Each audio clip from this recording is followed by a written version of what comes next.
Hi, everybody. Me for just a few seconds before we go to the Yankee Farm Wife. Today we finished chores. Well, they finished chores. I was stuck in the dentist chair because it took 6 shots of Novocaine to get my mouth numb.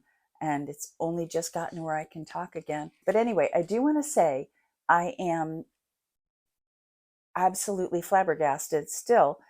I've been doing the Yankee Farm Wife off and on for 11 years, and 300 or 400 people would view, and a few comments, haha, and that was it. So for all of a sudden to take off like this, I'm not used to this. I'm very confused, but I'm trying very hard to be consistent, and there's so much happening right now that it's almost impossible to keep up. But we're going to do our best. I've got my assistant, Caitlin, who is doing the videoing, and I don't have to edit now. We're going to go to the other side of the farm, and rather than me having to talk to you while I'm doing chores, we will just put some of our rescues behind us so you get to see who else we have on the farm. Hi, everyone. Yankee Farm Wife here. Well, I was very excited, all in a tizzy, about talking about Donald Trump's conviction today.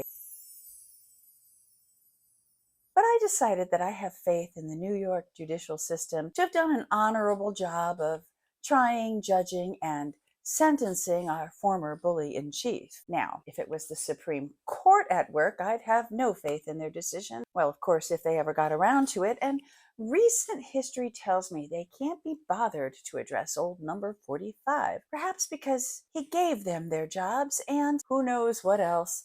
We understand they are fond of accepting gifts, vacations, houses, tuition payments, etc. We also know they are not particularly aware of what's up and what's down, especially where flags are concerned. So we will put aside the prospect of Trump spending a few months in Danbury minimum security prison and talk about something much more important. During a recent unintelligible rant at a rally, Trump managed to get out a few coherent sentences, one of them with an intriguing promise that went like this: "If you have illegal aliens invading your home, we will deport you."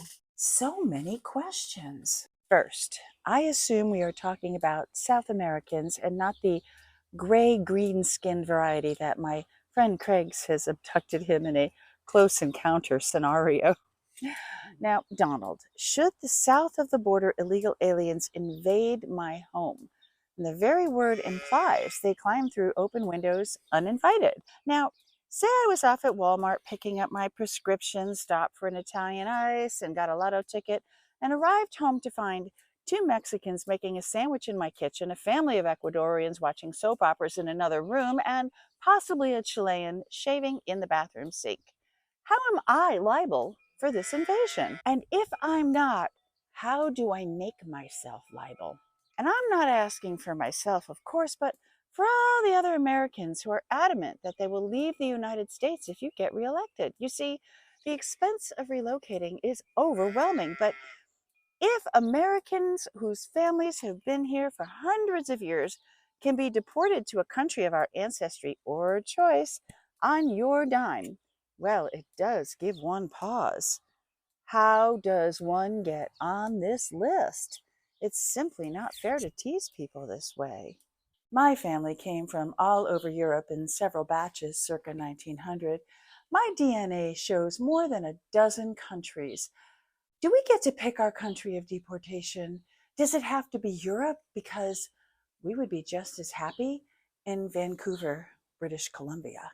I spoke to my son, who lives as an expat in Abu Dhabi, and asked him his thoughts on the relocation plan. He's an organic chemist, so he's very smart. He replied, if Trump is going to go all dystopian, well, and clearly he is, don't settle. Go dystopian all the way. Divide the deportees into different classes. Those with graduate degrees would be offered up to the highest bidding country of orientation, which would help Trump recoup the massive losses he will incur from his deportation program. Burger flippers and feng shui consultants could be sent by cargo plane to Russia. Putin is in desperate need of bodies to fight his war. Perhaps a bulk deal. It's somewhat brave new world, but no more outlandish than a lot of Donald's other ideas, i.e. injecting bleach into one's veins to fight a COVID infection. My first thought was that Ron DeSantis might go rogue again in another attempt to impress his fearless leader. Maybe recruit Democrats who display Biden yard signs from Martha's Vineyard with promises of a trip to Dubai and stuff an airplane with them. And the next thing you know, they find themselves on a tarmac in Siberia where the social workers await, carrying folders and military issued parkas. But seriously, some people, not me of course, want to understand the rules of this game.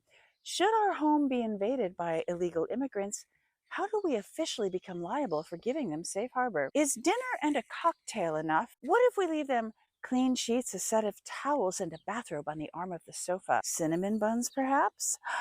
I assume the Wi-Fi password is a given. Also, can you provide a checklist so we can record our progress? Or even better, a bingo card. And this is a question for a friend.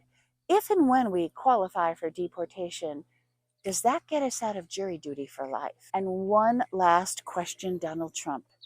Will the Supreme Court have anything to do with this? And if so, could you give them incentive to act quickly?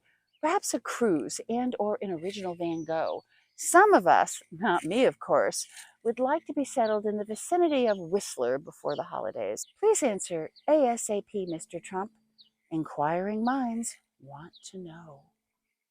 One more quick thing. We have, oddly enough, beyond any expectations, we have progressed to, as we're recording this, almost 7,000 subscribers. And something we never even considered the possibility of, are actually starting to see money coming in. Anything that comes in, of course, always goes to supporting the animals on the farm. These are all rescues and they will all live their entire life here. Mikey! That's Mikey. That's his mama back here. We pulled those two in last year. But anyway, everything goes to supporting the animals. We don't really do anything for ourselves anymore. We just take care of them. Just so you know, we are incredibly grateful for your support. We never imagined that this would be a source of income. And those are dog cookies in my back pocket. I will bring you granola bars in just a minute.